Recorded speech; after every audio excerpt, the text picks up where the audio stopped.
barnaamijkii dhaqanka iyo hiddaha ee laanta af soomaaliga ee VOA-da iyo qayb 14aad kana mid ah sheekadii waasuge iyo warsame sodcaalkii 30 maalmood qalinkii allaha u naxariistee xuseen sheekh axmed kadare.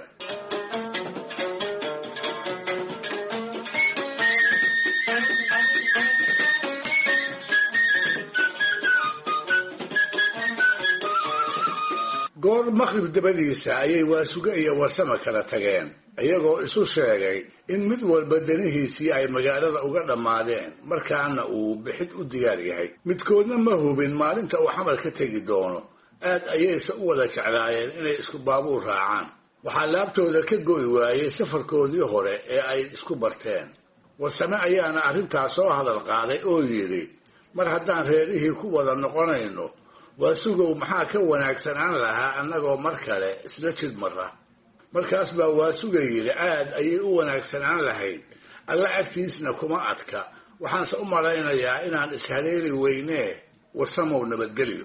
halkaas ayay labadii oday isku macasalaameeyeen ayagoo si daran doori ah isugu gudbinaya erayo kal furan ka soo fulaya. wuxuu mid waliba goobtaas ka dhaqaaqay isagoo gadaal sii dhuganaya oo niyadda iska leh, sidaas miyaad ku kala abaadi doontaan adiga iyo ninkii ragga ahaa ee aad isbarateen. waasuge markuu aqalka wiilkiisa tegay ayuu reerihii tusay alaabtii uu magaalada ka soo iibsaday, kadibna wuxuu uga sheekeeyey waxyaalihii yaabka lahaa ee isaga iyo warsame ay magaalada ku soo arkeen.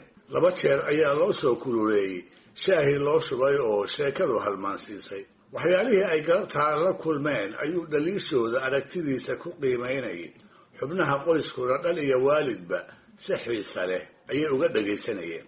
waxaa maqalkooda iyo araggooda hantiyey weeraha uu waasuga isticmaalayo iyo sida dareen gudbintiisa uu wejiga iyo gacmaha ula kaashanayo. maariya aad ayay sheekada ula socotay, inkastoo erayada qaar uu muuse u fasirayay. salaadii cishaha ayaa la addimay, sidaas ayayna sheekadii ku joogsatay. in yar kadib markuu waasuga salaadii ka baxayna cashadii ayaa la soo dhigay. aad ayuu duqii habeenkaas u daalanaa, degdeg ayuuna u seexday markii la casheeyey. subaxdii dambe intii ayan reer muuse shaqada aadin ayuu waasuga u sheegay in berri aroortii uu magaalada ka tegi doono. danihii uu markii horeba u yimid intoodii badnaa way u qabsoomeen. waxyaalihii u harsanaana xalay ayuu soo iibsaday, marka laga reebo uunsigii afadiisa muslimo ay u soo dirsatay.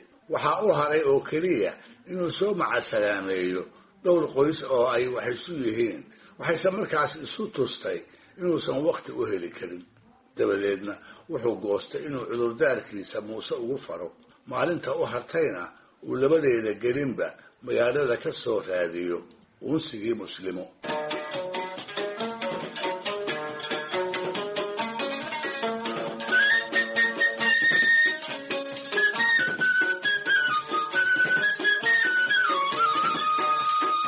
marka uu odaygu reer muuse hadalka u bilaabayo 20 daqiiqo ayaa ka harsan saacaddii shaqadooda. waxaa intaa u dheer inuu sanduuqu ujeeddada abbaarin ee ka horraysiiyey arar, mahmaha iyo tusaalooyin intaba.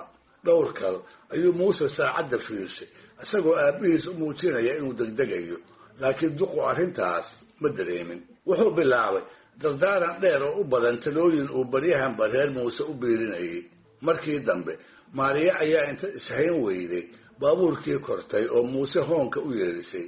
waasuge oo aan la socon dhibaatada xagga shaqada reer muuse ka haysata ayuu isaguna hadalkiisii hakiyey ilaa ay maariya soo laabanayso. wuxuu duqu jeclaa inay dardaarankiisa goobjoog ka noqoto. muuse ayaa markaas yidhi, aabe, haatan waxaan u degdegaynaa shaqo, galabta ayaanse si wanaagsan u dardaarmi doonaa. wadahadallo kale afhaysi ku jiro ayaa subaxdaas lagu kala tegey. intii ayan kala dhaqaaqin ayuu waasuga reer muuse weydiiyey meesha uu ka heli karo uunsi iyo qiimaha uu joogo intaba. waxay ku jawaabeen, ma naqaan, dhibse ma lehoo dad kuu sheegi kara ayaad magaalada ka helaysaa. sidaas ayaa lagu kala dhaqaaqay, waxaana la isu soo laabtay duhurkii dambe iyadoo la wada daala yahay oo aan hadal loo diyaar ahayn. muuse wuxuu galabtaas lahaa shir shaqaale. waasugana wuxuu aad u sugayey, isuna sii diyaarinayay dardaarankii subaxdii ka agaasin wareeray. waxaa taa ka sii daraa muuse oo isidhi markaad shirka ka timaaday ayaad aabbe wada hadli doontaan oo iska baxay. nus saac kadib ayuu duqii muuse u yeeray, waxaase loo sheegay inuu shaqadii u laabtay. taasuna waxay waasuga u caddaysay inaan hadalkiisa dan laga lahayn. wuxuu iskaga seexday jiimbaar aqalka hoos galbeedkiisa tiil, isagoo yaab la fajacsan lehna nin aad dhashay kuma dhalin. muuse markuu shirkii ka baxay ayuu filan iska galay, wuxuuna soo hoyday goor la kala seexday. wuxuu ku tashaday inaan wada hadal suurto gelayn ilaa subaxda dambe, laakiin markuu guriga albaabkiisa dibadda iska soo furay ayuu indhaha ku dhiftay duqii oo si habsami ah salli ugu fadhiya, iskana wardiyaya. wuxuu tale ku goostay inuu muuse sugo, waqti kastaba ha yimaadee.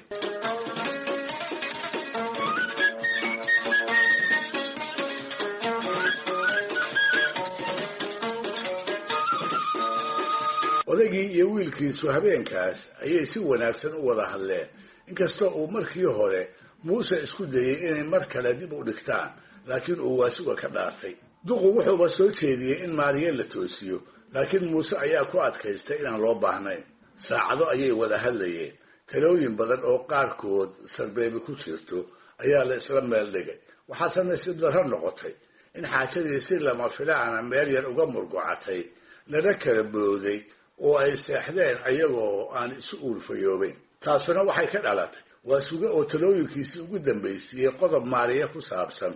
wuxuuna yidhi, maandhow waxaad iiga warantaa dani kaxishood ma lehe sheekha isu kii nikaaxiyey adiga iyo maariya, iyo sidaad ugu diyaargarowdeen. kadis ayay arrintaasi muuse ku noqotay, horena ugama uu dareen qabin. wuxuuna si dhiigla ku jirto maanka ula raacraacay waxyaalaha su-aasha ah ka dambeeya.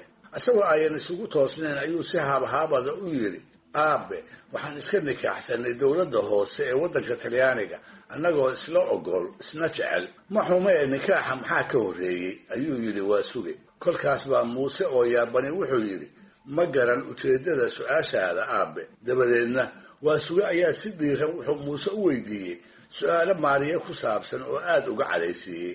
wuxuu u qaatay faragelin xaal hoosaad shaksi ah.